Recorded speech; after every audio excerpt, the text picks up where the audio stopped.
Hello, my wonderful people. My name na Uwa. For this video, I want to talk about the difficulties where many foreigners they go through for Italy before they fit get apartment to rent.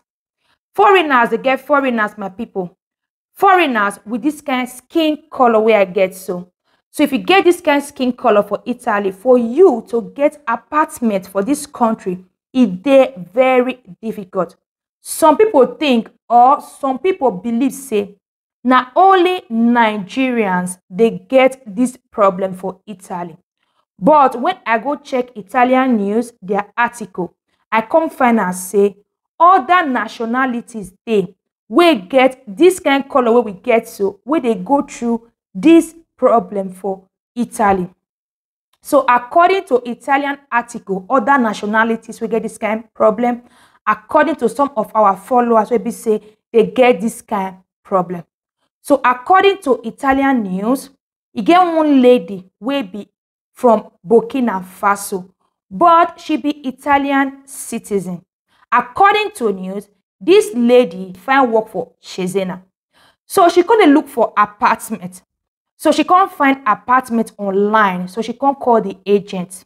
Then talk well because this lady get Italian accent. So as they talk well, everything they okay. According to news, they don't even fix appointment for her to go check the apartment whether she like them. According to news, they say when the agent come ask the lady, say, waiting be your name. Once the lady come measure her name, the agent come tell and say they no fit rent apartment for her. Say the apartment not dey available again. Say the landlord no go agree make foreigner rent that apartment. Although say she be Italian citizen, but the color of her skin no make them rent apartment for her. Another we see there for news. This one a Nigerian guy, about 32 years old guy, for Cesena too. According to news, this guy, they look for apartment for a very long time, for about 2 years. And this guy get permanent contract, he get life contract for more than 4 years. And his salary, they okay. But he don't look for apartment, he no green see apartment. Meaning say, even if you dey work, you get life contract, your salary, they okay. For you to get apartment, it's very difficult. Another way still happen, our follower, the lady called me yesterday. She confused. She they say for Cesena too. She and her husband, they work, they earn good salary. For the house where they stay, the landlord tell them, say, he won't use the house, make them pack, come out. For the past 2 years, my people, this couple, they look for house to rent for Cesena. They not going to see apartments to rent. So last year, October, now the contract of the house expire. So this couple, see, they pay house rent for that apartment where they stay, even without contract, because the landlord not renew the contract for them because they don't tell them make them come out. And now the matter don't they cut. No, she can't confuse, say whether not 2 years, 2 months, and what can't give them, they look for house, so whether not 3 months, or whether not 6 months, 6 months, so she not know. For the past 2 years, first they look for apartment, in no greasy to rent. Even if husband and wife they work, they earn good salary. Nobody won't rent apartment, give people we get this kind of color where we get so.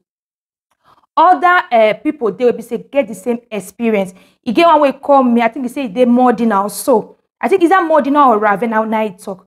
This guy say in they look for house for more than 1 year. Now you know green see. He saying they work, his salary they okay. Say the last time we even see one apartment, he reached there. As they give them document, they say Nigeria, say don't they pay house rent.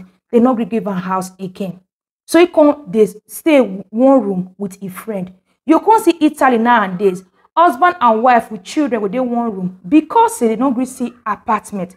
Some of our followers then go Comuni. Comuni even give them 4K, 4,000 euro, 5,000 euro. When I go look for apartment, when I pay 1 year down, deposit 1 year, but yet no apartment.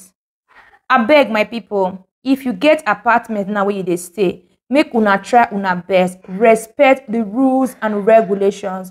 The law where the condominium, make una they obey. Because some people, they go their house, they would allow their music. Some people, today quarrel, tomorrow quarrel, the other day party. People for the condominium, not be everybody like them. It is possible, say, landlord will want rent apartment for you. But for the condominium, they'll take they find these kind of people for their condominium because they too they disturb. Why some cases, some people they go their house, they don't agree pay house rent. They will still carry the landlord go court because you get children. Now you're right, you know, if it carry you put for street.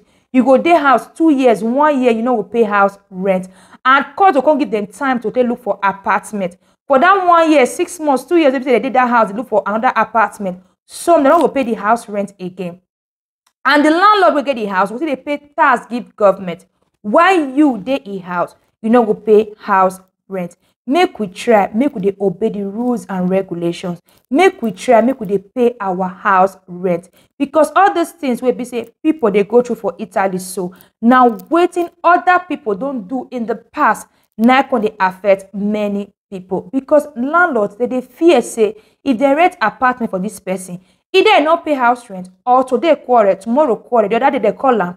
They don't want any problem. Make we try our best. Make we dey obey the law of the land. Make we dey obey the rules and regulations. Because the more we dey disobey, say nothing dey happen, the more problem we dey create for ourselves. Thank you and remain blessed.